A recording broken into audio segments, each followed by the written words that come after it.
স্বাদ পাওয়া যায় না। তেমনি ভগবানের ভক্ত ছাড়া আর কেউ ভগবদ গীতার অন্তর্নিহিত তত্ত্ব উপলব্ধি করতে পারে না, যেটি এই গ্রন্থের চতুর্থ অধ্যায়ে উল্লেখ করা হয়েছে। যারা ভগবানের অস্তিত্বে অবিশ্বাস করে তাদের পক্ষে ভগবদ গীতা স্পর্শ করাও সম্ভব নয়। তাই মায়াবাদীরা গীতায় যে ভাষ্য দিয়ে থাকে তা সম্পূর্ণরূপে ভ্রান্ত এবং তা মানুষকে বিপদগামী করে।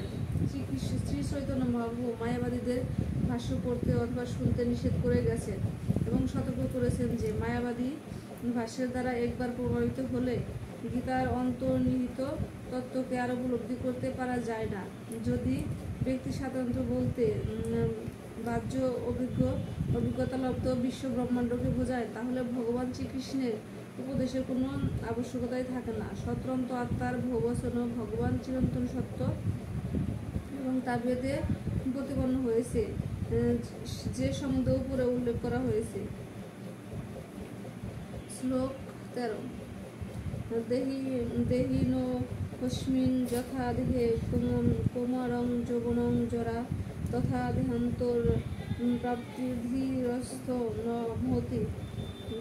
দেহির অস্মিন এই যথা যেমন দেহে কোমর যৌবনম যৌবন জরা বার্ধক্য তথা তেমনই দেহান্তর প্রাপ্তি লাভ হয় স্থির বুদ্ধি তত্র তাতে না মহতি মোহগ্রস্ত না।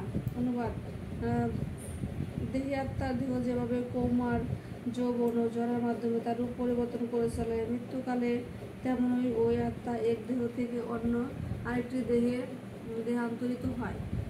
দৃঢ় ব্যক্তিরা কখনো এই ধরনের পরিবর্তনে মোহমান হন না। তাৎপর্য: যেহেতু প্রত্যেকটি জীবই স্বতন্ত্র আত্মা, তাই প্রতি মুহূর্তে প্রত্যেকের দেহ পরিবর্তন হচ্ছে, কখনো শিশুরূপে, কখনো যুবক রূপে এবং কখনো বৃদ্ধ রূপে।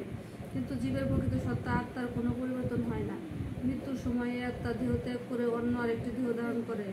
মৃত্যুর পর জড় অথবা চিন্ময় যে কোনো একটি দেহপ্রাপ্ত হওয়া যখন অবশ্যম্ভাবী, তখন ভীষ্ম, দ্রোণাচার্য আদি আত্মস্বজনের জন্য চিন্তিত অর্জুনের পক্ষে শোক করা নিতান্ত নিরর্থক ছিল। বরং তাদের মৃত্যুতে তার আনন্দ হওয়া উচিত ছিল, কেননা তারা তাদের জরাগ্রস্ত বৃদ্ধ দেহ ত্যাগ করে নতুন দেহপ্রাপ্ত হবেন এবং নবশক্তি লাভ করবেন।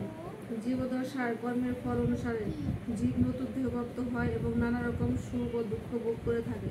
তাই ভীষ্ম ও দ্রোণের মতো মহাত্মারা দেহত্যাগের পর অবশ্যই চিন্ময় দেহ লাভ করবেন। অন্তত পক্ষে স্বর্গলোকে দিব্য দেহ প্রাপ্ত হয়ে উন্নততর সুখ ভোগ করবেন। সুতরাং কোনো পরিস্থিতিতে শোক করার কোনো কারণ নেই। যে মানুষ জীবাত্মা ও পরমাত্মার স্বরূপ এবং পরা ও অপরা উভয় প্রকৃতি সম্পর্কে সম্পূর্ণভাবে অবগত, তাকে বলা হয় ধীর। এই প্রকার মানুষ জড়দেহের পরিবর্তনের জন্য কখনো শোক করেন না। আত্মাকে খণ্ড খণ্ড করে বিভক্ত করা যায় না। এই যুক্তিতে আত্মা ও পরমাত্মার একত্ব সম্বন্ধে মায়াবাদীদের যে মতবাদ তা গ্রহণযোগ্য নয়। পরমাত্মাকে খণ্ড খণ্ড করে বিভক্ত করার ফলে যদি জীবাত্মার উদ্ভব হতো, তবে পরমাত্মা হতেন পরিবর্তনশীল। এই সিদ্ধান্ত পরমাত্মা যে অবর্তনীয়